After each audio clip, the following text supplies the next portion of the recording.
विद्यार्थी मित्रांनो, आपण आपला पुढचा नेक्स्ट 12वा क्वेश्चन सुरू करतोय.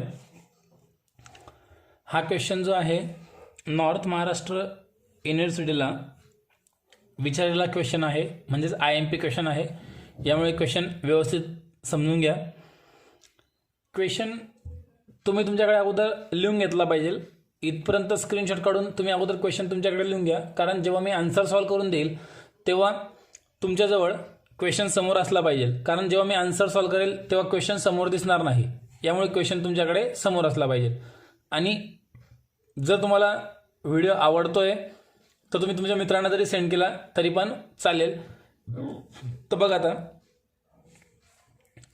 रमन बिकेम इन्सॉल्वंट. रमन दिवाळखोर झाला ऑन 1 जुलै 2016. कधी दिवाळखोर झाला? 1 जुलै 2016ला दिवाळखोर झाला. हिज पोझिशन वाज ॲज फॉलोज. आणि त्याची पोझिशन काय होती बघा. Creditors on open account. Open अकाउंटचे क्रेडिटर्स म्हणजे अनसिक्युअर्ड असतात. लिस्ट ए मध्ये ट्रान्सफर करू. आता बघा, ज्यासाठी उदाहरण मी आपण सिलेक्ट केलेला आहे तो पॉईंट येऊन गेला. Creditors holding first charge on share of A limited. A लिमिटेडच्या शेअर्सवर आपण कर्ज घेतलेला आहे आणि फर्स्ट चार्ज म्हटलेला आहे. बघा, हा शब्द पहिल्यांदा आलेला आहे. फर्स्ट चार्ज म्हटलेला आहे. याचा अर्थ काय? या ए लिमिटेडच्या शेअर्सवर पहिलं कर्ज आहे हे 40,000चं, म्हणजे दुसरं कर्ज पण असेल.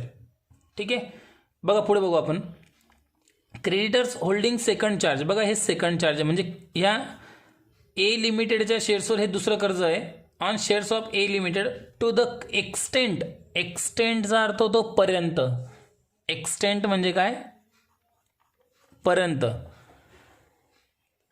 25,000 पर्यंत सिक्युरिटी आहे. बघा, 30,000 रुपयांचे लोन आहे आणि ए लिमिटेडचे शेअर्स विकून जे पण पैसे येतील ते 1,00,000 जरी आले तर आपल्याला काही घेणं देणं नाही. फक्त त्यातनं 25,000 रुपये याला सिक्युरिटी आहे. म्हणजे बघा, कर्ज 30,000चं आणि सिक्युरिटी किती? फक्त 25. तर मला सांगा, कर्ज पूर्ण पेड होईल का? तर बिलकुल नाही होणार. तर याला आपण लिस्ट सी पार्टली सिक्युअर्ड क्रेडिटर्सला आपण ट्रान्सफर करू. आता शेअर्स विकून किती पैसे आले हे अजूनपर्यंत आपल्याला माहिती नाही आहेत. ठीक आहे, पण जे पण येतील त्यातनं पहिलं कर्ज हे 40,000 पेड होईल. 40,000 पेड करून जो बॅलन्स उरेल त्यातून 25,000 रुपये लिस्ट सी मध्ये ट्रान्सफर होतील, कारण कर्ज पूर्ण पेड होत नाही आहे. बघा, दुसरं कर्ज. आता एकच लक्षात घ्या, या ए लिमिटेडच्या शेअर्सवर 2 कर्ज आहेत. एक 40,000चं आहे, एक 30,000चं आहे. 30,000चं जे कर्ज आहे त्याला सिक्युरिटी फक्त किती रुपयाची आहे? 25,000चीच आहे. म्हणजे कर्ज पूर्ण पेड होणार नाही, एवढं फायनल आहे, म्हणून लिस्ट सी मध्ये घेऊ. आणि पहिलं कर्ज जे 40,000चं आहे ते त्याला सिक्युरिटी कितीची ते आपल्याला माहिती नाही, पण एवढं फायनल आहे की ते कर्ज पूर्ण पेड होईल. कारण सी मध्ये आपण पैसे ट्रान्सफर करतोय म्हणजे ते सरप्लस असला पाहिजे. बघू आपण आता ए लिमिटेड शेअर्स विकून पैसे किती आले बघू आपण. खाली बघा, इथे दिलेलं आहे शेअर्स इन ए लिमिटेड 91,500. 91,500 रुपयांचे होते book value. Estimated to produce 75,000. आणि ते विकून फक्त किती आले? 75 आले. विकून भले पैसे कमी आलेत, 91,500चे 75 आले, 16,500 लॉस झाला. पण 75 मधून बघा 40,000चं कर्ज पूर्ण पेड होतोय. 40,000चं कर्ज पूर्ण पेड होतंय.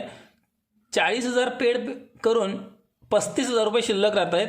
35,000 जे शिल्लक राहतील ते आपल्याला घ्यायचे आहेत लिस्ट सी मध्ये. आता बघा, इथे नेमकं काय होतंय समजून घ्या, कसं दिलेलं आहे. आता ॲसेट एकच आहे,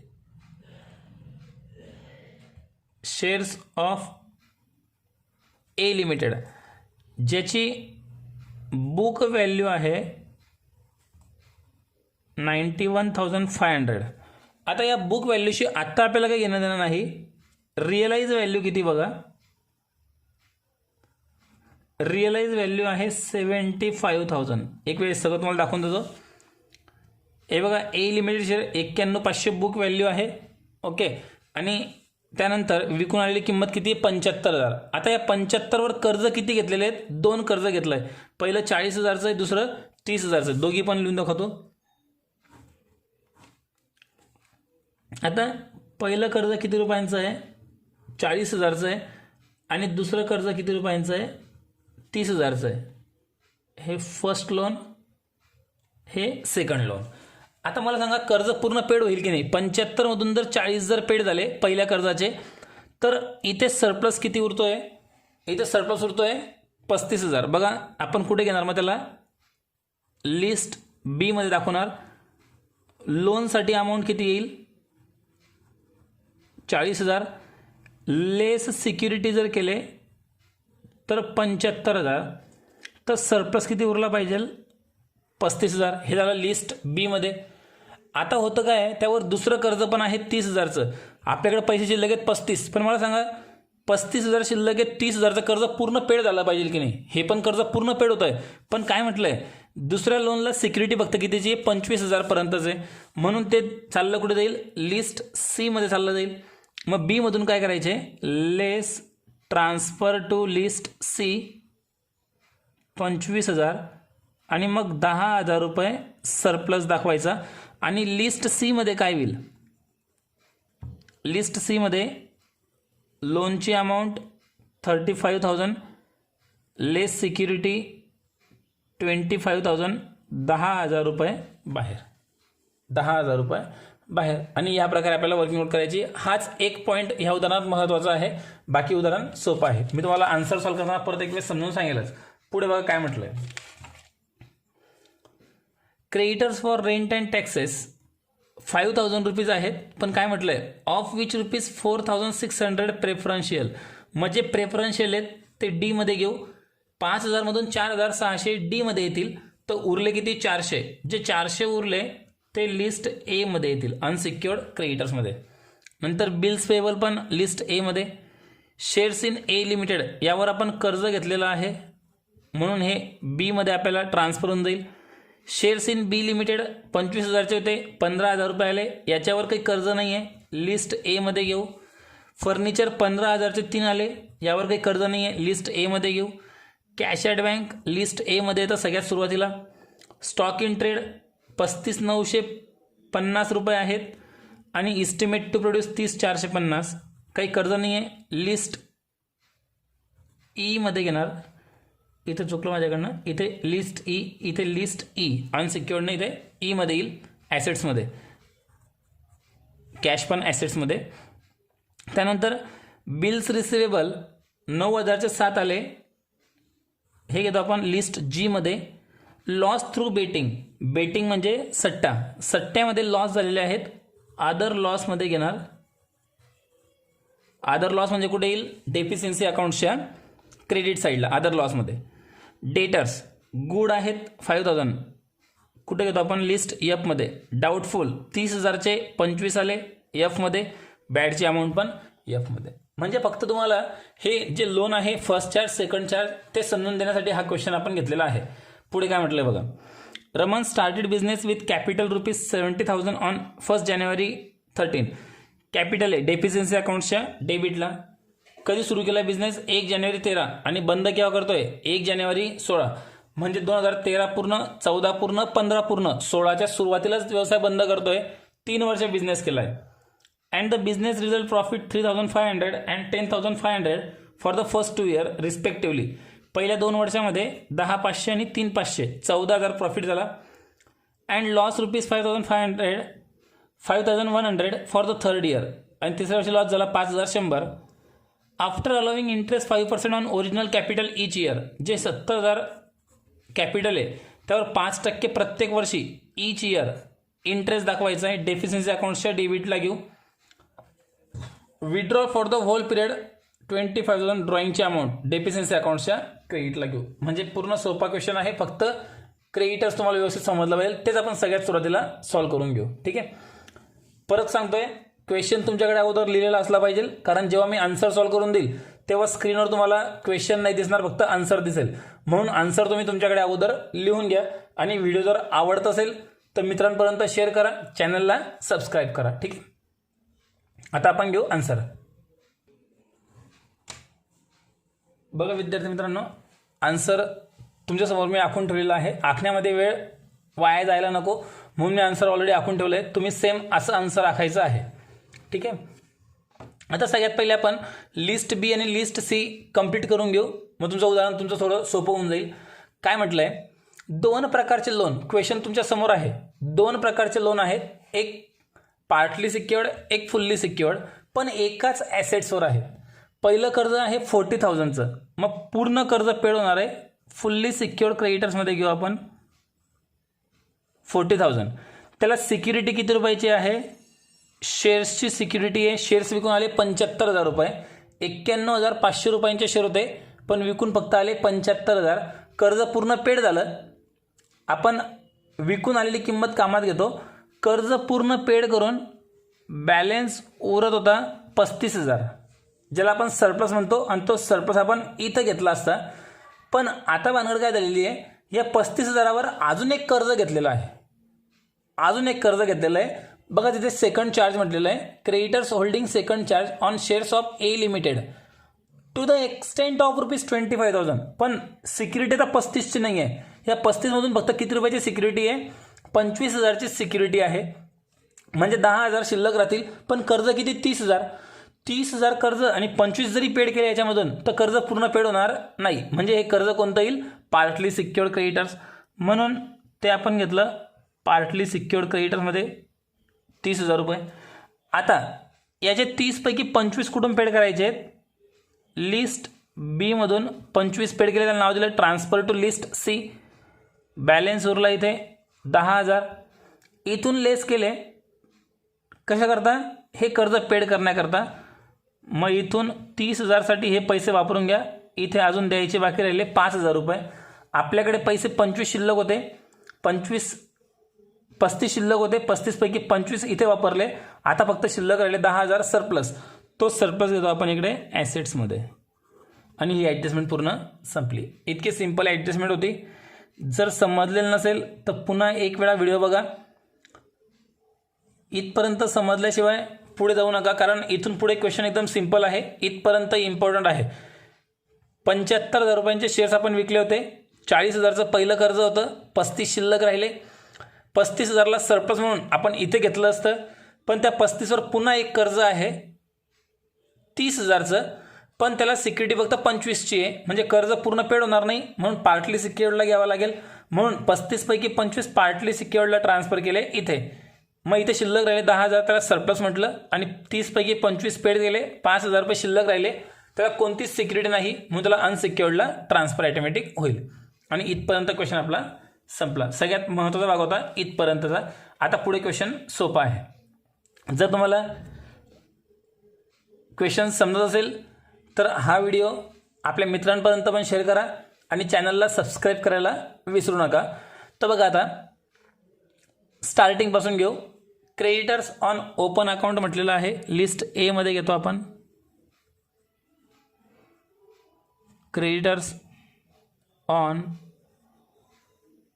open account 85,600.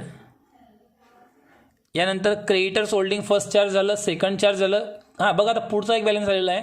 Creditors for rent and taxes 5,000 total amount होती, पण त्यातनं प्रेफरन्शियल किती आहे? 4,600. मग प्रेफरन्शियलमध्ये घेऊ आपण इनर कॉलममध्ये 4,600. आता किती उरले? 5,000 पैकी जर 4,600 इथे आले तर बॅलन्स किती उरला? 400. 5,000 पैकी जर 4,600 प्रेफरन्शियल आहेत तर उरलेले 400 रुपये अनसिक्युअर्ड आहेत. मग ते घ्यायचे लिस्ट ए मध्ये. रेंट, रेट्स अँड टॅक्सेस किती अमाऊंट आली बघा इथे. 5,000 पैकी 4,600 आपण प्रेफरन्शियल मानले, तर बॅलन्स उरला 400 रुपये इथं घेतला. संपलं. बाकी कुठेच काही घेण्याची गरज नाही. पुढचा बॅलन्स बघा कोणता आहे. बिल्स पेएबल 4,000 रुपये.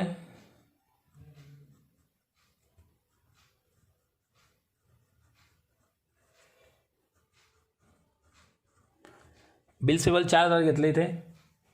आता फक्त बॅलन्सेस ट्रान्सफर करायचे मार्ग मिळणार आहेत. Shares in A limited. Shares in A limited 91,500चे होते. इस्टिमेट टू प्रोड्यूस आहे 75,000.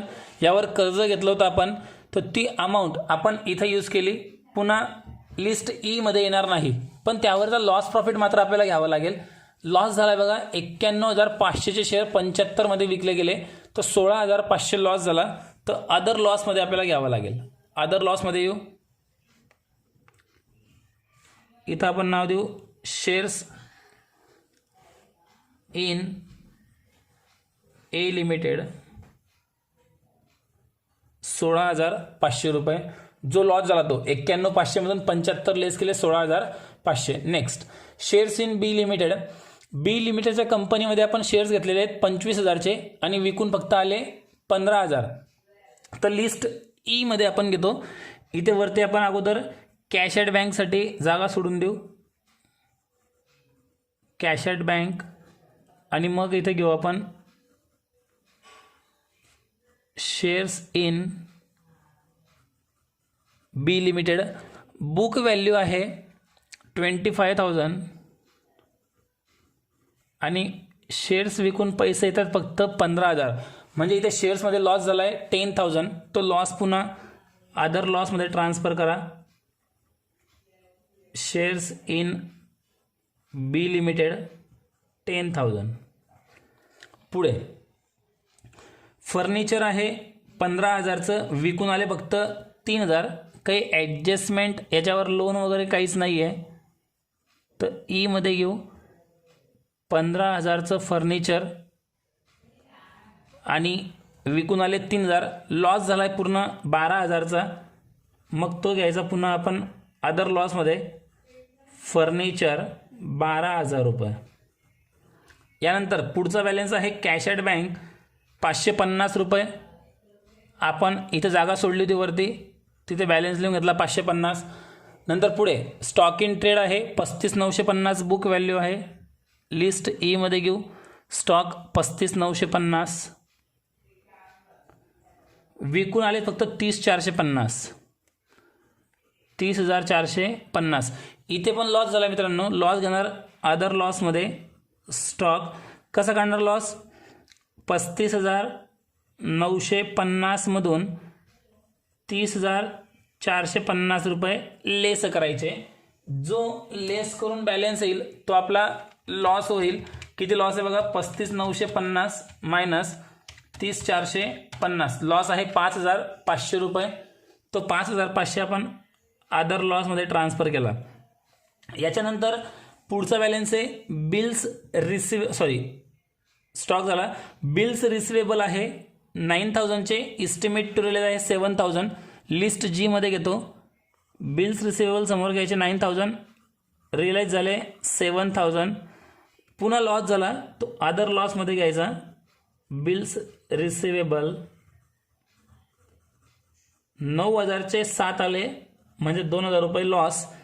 त्यानंतर लॉस थ्रू बेटिंग म्हणजे सट्ट्यामध्ये लॉस झालेला आहे. पुन्हा अदर लॉसमध्ये येईल. एकच परिणाम. लॉस थ्रू बेटिंग अमाऊंट आहे 2,000.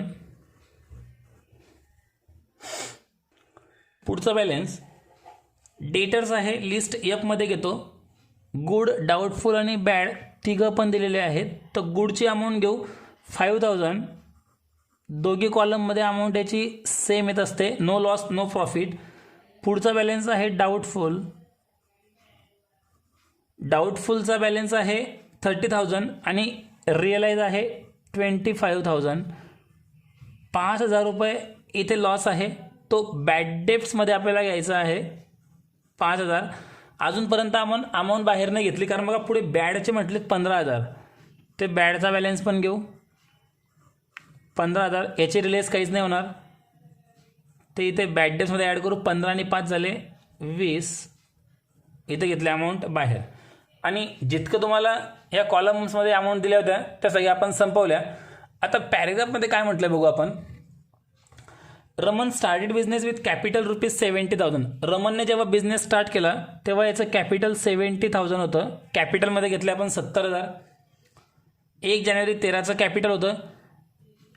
इथे बघा मी तारीख लिहितो 1 जानेवारी 2013 आणि आपण स्टेटमेंट बनवतोय 1 जानेवारी 16ला 3 वर्षानंतर. द बिझनेस रिझल्ट प्रॉफिट 3,500 आणि 10,500 पहिल्या 2 वर्षात. प्रॉफिट इन बिझनेसमध्ये घेऊ 3,500 प्लस 10,500 14,000 रुपये. 14,000 अमाऊंट बाहेर. पहिल्या 2 वर्षात लॉस झाला. 3 वर्ष बिझनेस केलाय. तिसऱ्या वर्षी लॉस झालाय 5,100. लॉस इन बिझनेसमध्ये घेऊ 5100. यानंतर पुढे म्हटलेलं आहे after allowing interest 5% on original capital each year. प्रत्येक वर्षी कॅपिटलवर तुम्हाला 5% इंटरेस्ट. मग 70,000 रुपयांवर 5% जर काढले तर 3500 येतील. त्याला गुणिला करायचे 3 वर्ष, तर 3500 गुणिला 3 जर केले तर 10,500 रुपये अमाऊंट बाहेर. पुढे विड्रॉल अमाऊंट आहे 25,000. ड्रॉइंगमध्ये घेऊ 25,000 आणि इथपर्यंत सर्व बॅलन्सेस आपण संपवले. आता फक्त अकाउंट्स क्लोज करायचं आहे. अकाउंट्स क्लोज करताना सगळ्यात अगोदरची पद्धत, पहिली स्टेप काय आहे, इस्टिमेट टू रिलाइजचा कॉलम जो आहे त्याची अगोदर बेरीज करा. इस्टिमेट टू रिलाइजचा कॉलम जो असेल त्याची अगोदर टोटल करा. त्याची टोटल करू बघा आपण. सगळ्यात पहिली अमाऊंट आहे 550, नंतर 15,000, नंतर 3,000, नंतर 30,450, नंतर 5,000, नंतर 25,000, त्यानंतर 7,000, नंतर 10,000. एकूण 96,000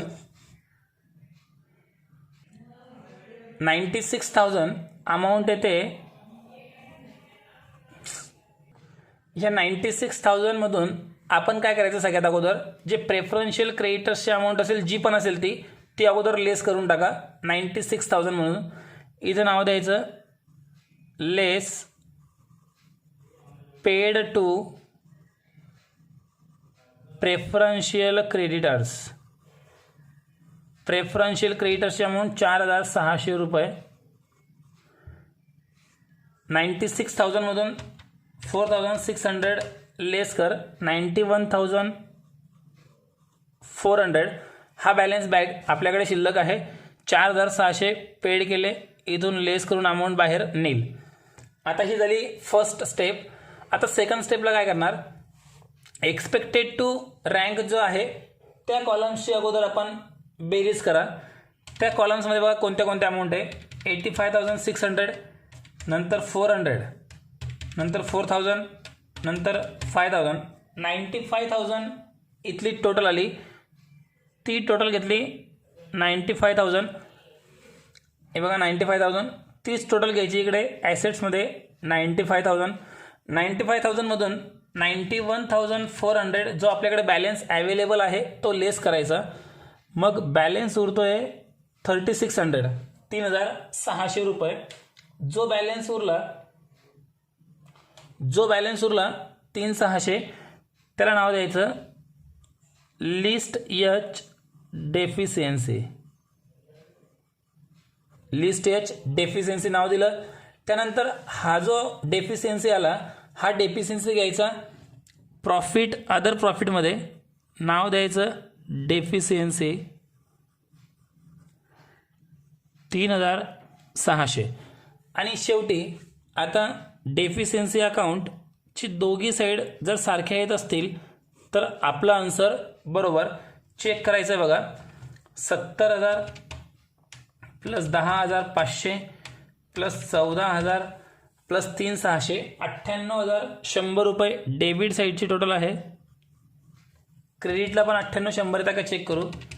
5,100, 20,000, 25,000, 16,500, 10,000, 12,000, 5,500, 2,000, पुन्हा 2,000. 98,100 इथली पण टोटल बरोबर आली. म्हणजे आपण सॉल्व केलेला आन्सर पूर्ण बरोबर आहे. आणि इथे आपला हा 12वा क्वेश्चन पूर्ण कंप्लीट झाला. तुम्ही व्यवस्थित आन्सर लिहून घ्या. तुम्हाला पूर्ण आन्सरचा मी एक वेळेस फोटो दाखवून देतो.